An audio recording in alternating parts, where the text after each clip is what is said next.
Tonight on this special edition of the Washington Week Extra. America will put our embassy in Jerusalem. That is what the American people want us to do. And it is the right thing to do. Ambassador Nikki Haley defends President Trump's recognition of Jerusalem and threatens to withhold U.S. funding to the United Nations. We must protect the American people, the homeland, and our great American way of life. And the president lays out his America First national security strategy. I'm Robert Costa. We discuss the administration's foreign policy and the world's forceful response next. This is the Washington Week Extra. Once again from Washington, moderator Robert Costa. Good evening. The United Nations General Assembly overwhelmingly defied U.S. warnings and voted to condemn President Trump's decision to recognize Jerusalem as Israel's capital.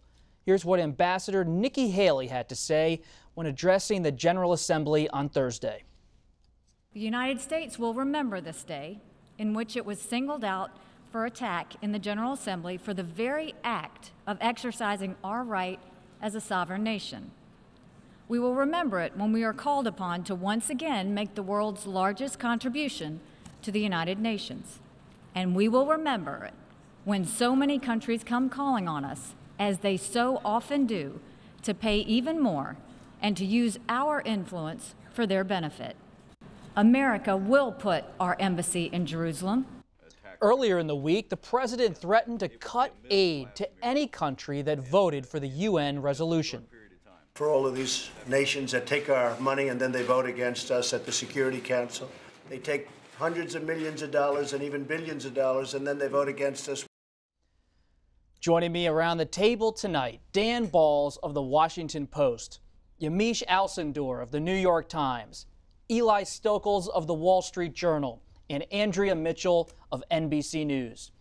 Andrea, when you think about the vote in the UN, 128 to 9, 35 abstentions, a defiant vote by the world, a majority of the nations at least, against the United States. Why weren't they scared away by the warnings of Haley and President Trump? They were infuriated by those warnings. It was interpreted as bullying by the world's richest country, most powerful country, the superpower.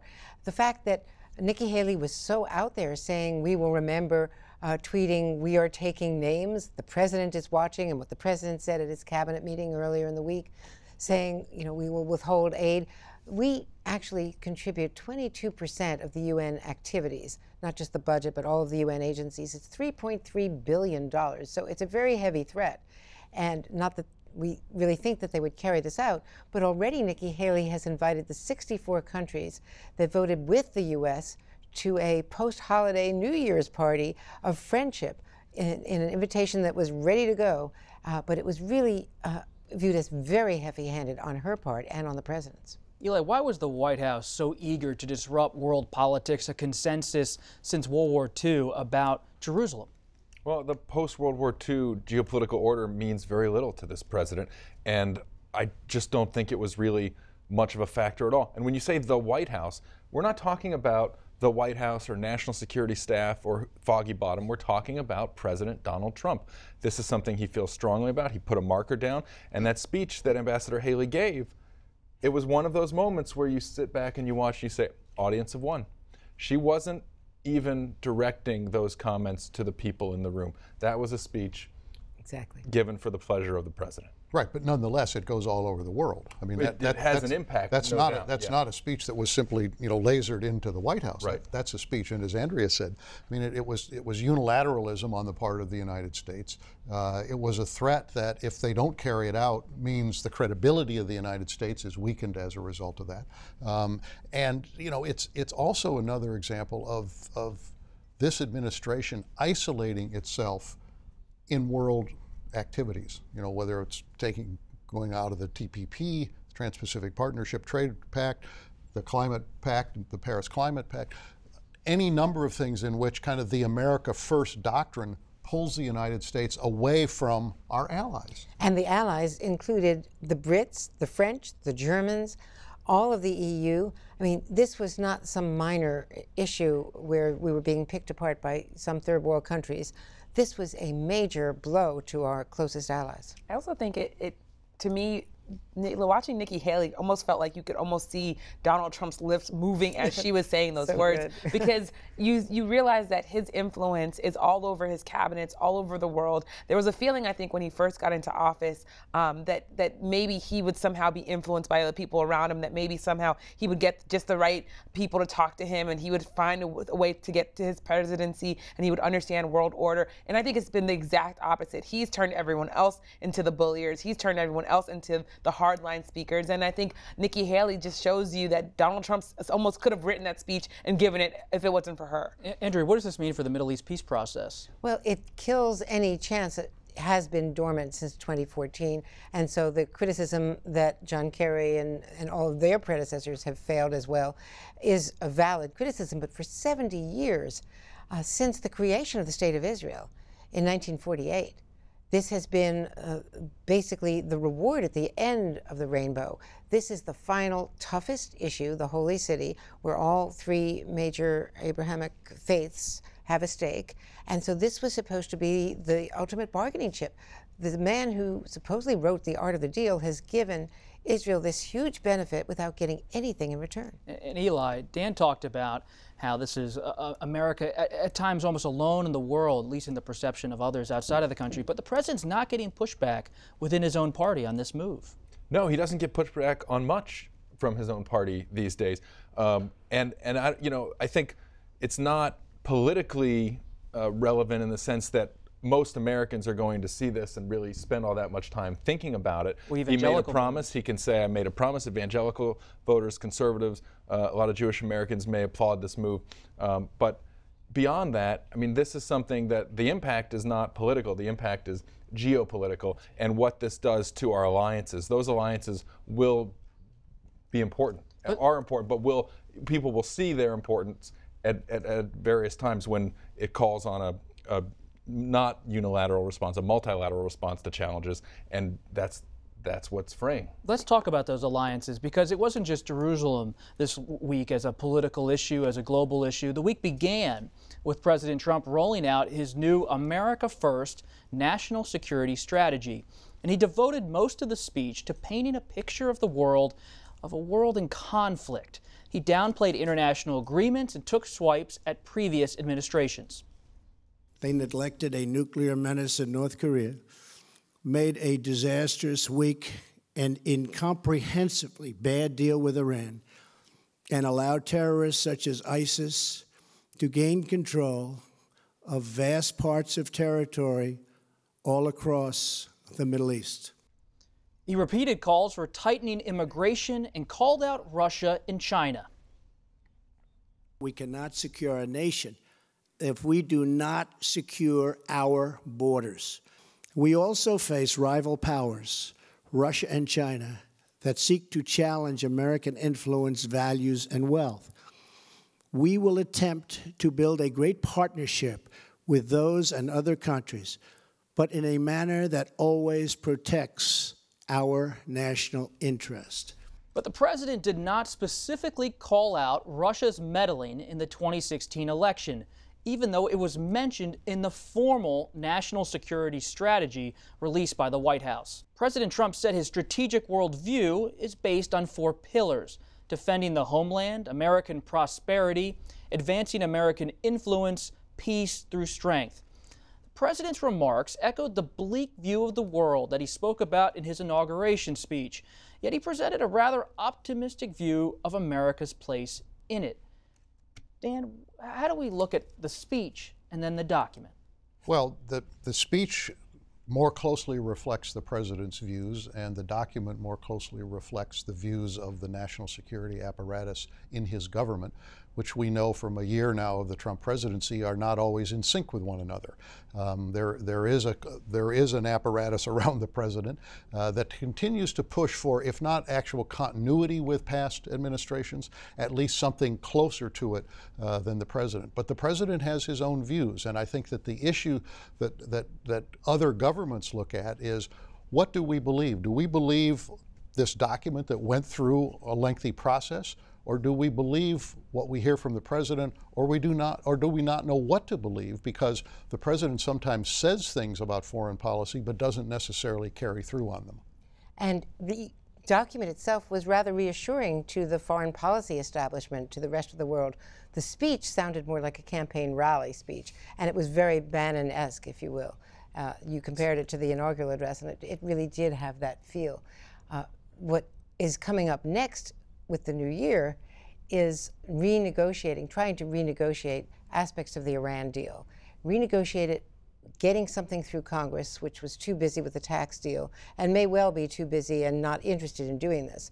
But they've already had meetings this week with the key ambassadors from the UK, from France and Germany, top-level meetings at the State Department, trying to persuade them to change their minds. They're dead set against any renegotiation, change their minds and go along with some sort of renegotiation to avoid what could happen mid-January, which would be a complete break on the Iran deal with the next deadline. Eli, the president spoke about Russia and China as rival powers, but he didn't mention the election meddling on Russia's part.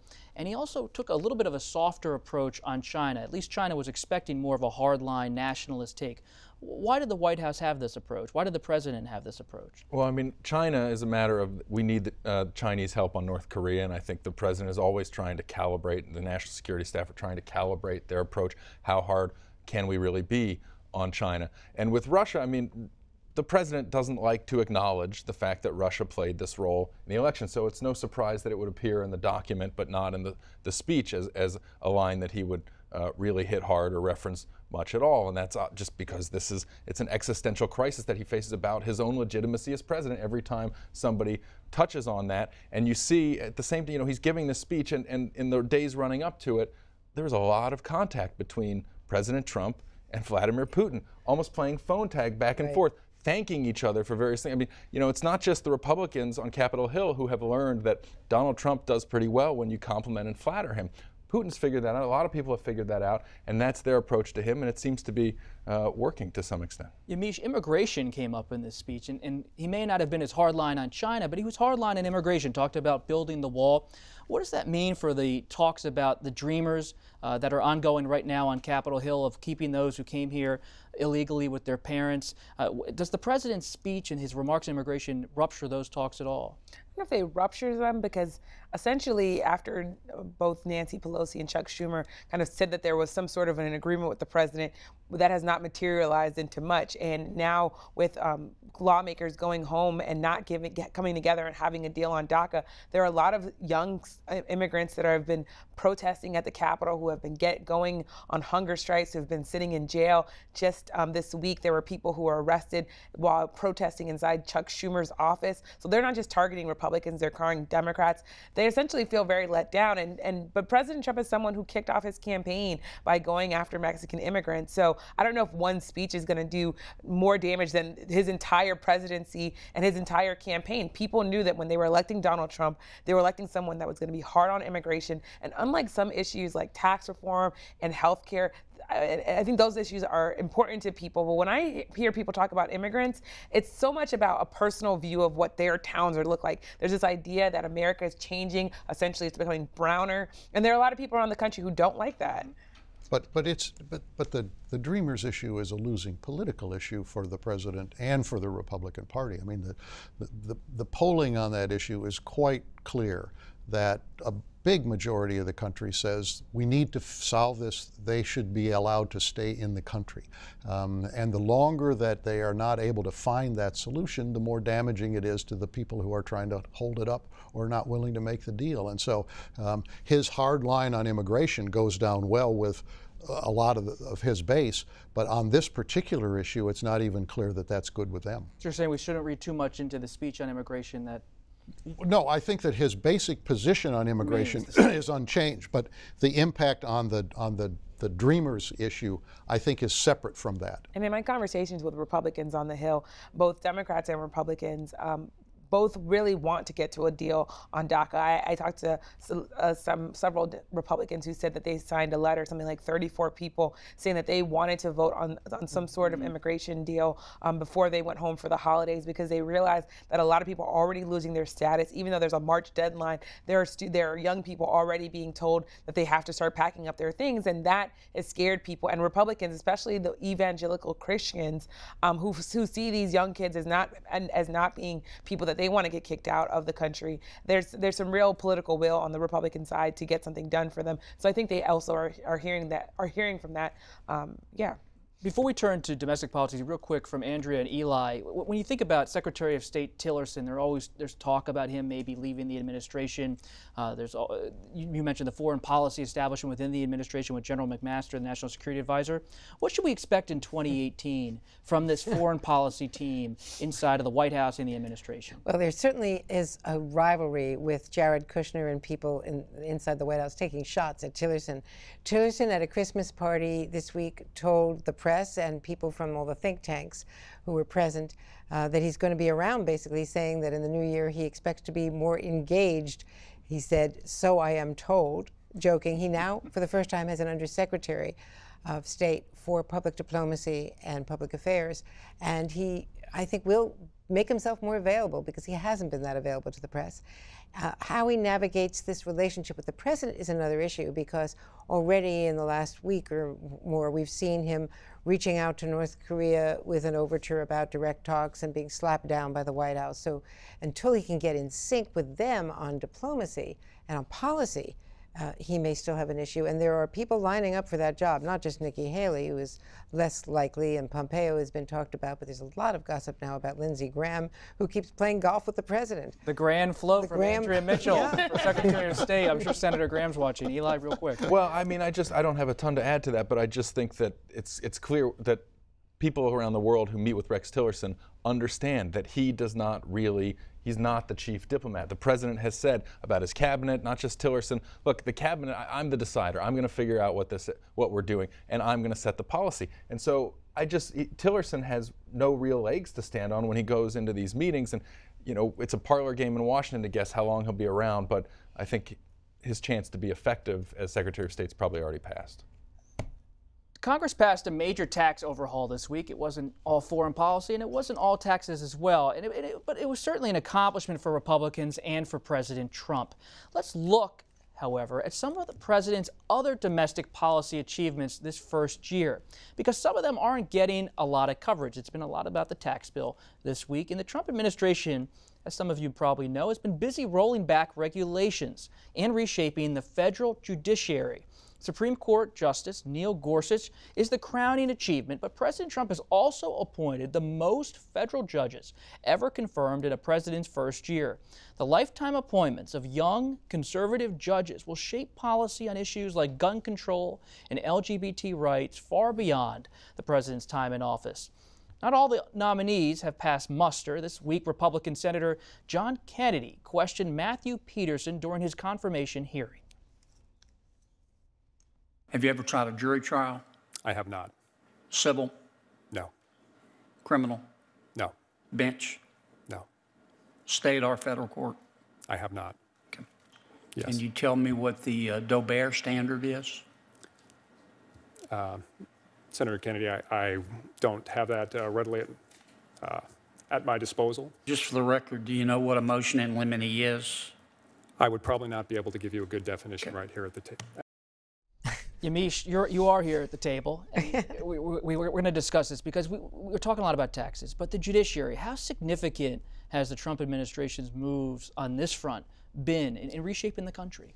It's been very significant. The idea that he was able to get some of these young judges in place, they're going to be there for decades. And when things come up about abortion or about gun rights, this is going to be the court that people are going to go to, and that the country is going to have to realize has become more conservative. So I think when you think about the judiciary, while people think of it as a non-political part of our country, it's actually very political. And then you think about people that are also on there as are asking, really, are they qualified? You see that back and forth. I watched that video like 10 times because apart from it being, I think, fully entertaining to see somebody absolutely fail what one of their biggest tests in their lives. You also see a Republican senator saying, even I can't check that. And that's a big problem for President Trump. And Peterson's removed himself from the process. But inside the White House, Don McGahn, the White House counsel, working with the Majority Leader Mitch McConnell, they've made this a priority. Right, and I think the report in your newspaper pointed out, you mentioned young.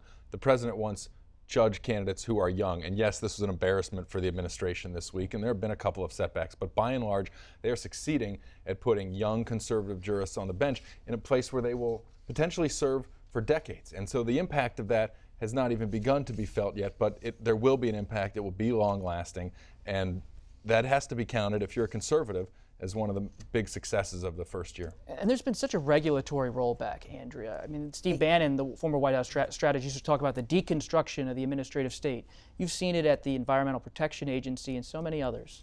And there was one big change this week in the Ex-Im Bank leader was actually voted down. The last time somebody was voted down was when Jeff Sessions was actually President Trump's nominee. So this nominee was voted down because he was put in. He was nominated for an agency that he said he wanted to destroy. He was on the record wanting to destroy. But the EPA appointments have been just devastating. Not only the regulations, but the people they've put in there, who have, and Scott Pruitt at the head, have been so hostile to the very mission of any kind of action on climate. Dan, from your perch at Harvard, we're so glad to have you back on Washington Week. What's been your view as an outside observer, a longtime journalist, as you watch this administration on domestic policy, not only on taxes and health care, the big ones, but on the judiciary, on regulations? Well, I'd say two things. One is the degree to which this has been an enormously difficult and disruptive year for the president and the Republican Party, and the tensions that all of these fights have exposed. But I think the second thing is exactly what we're talking about, which is that they have been able to do a lot of things with the president's leadership and the president's priorities to move the country in a different direction.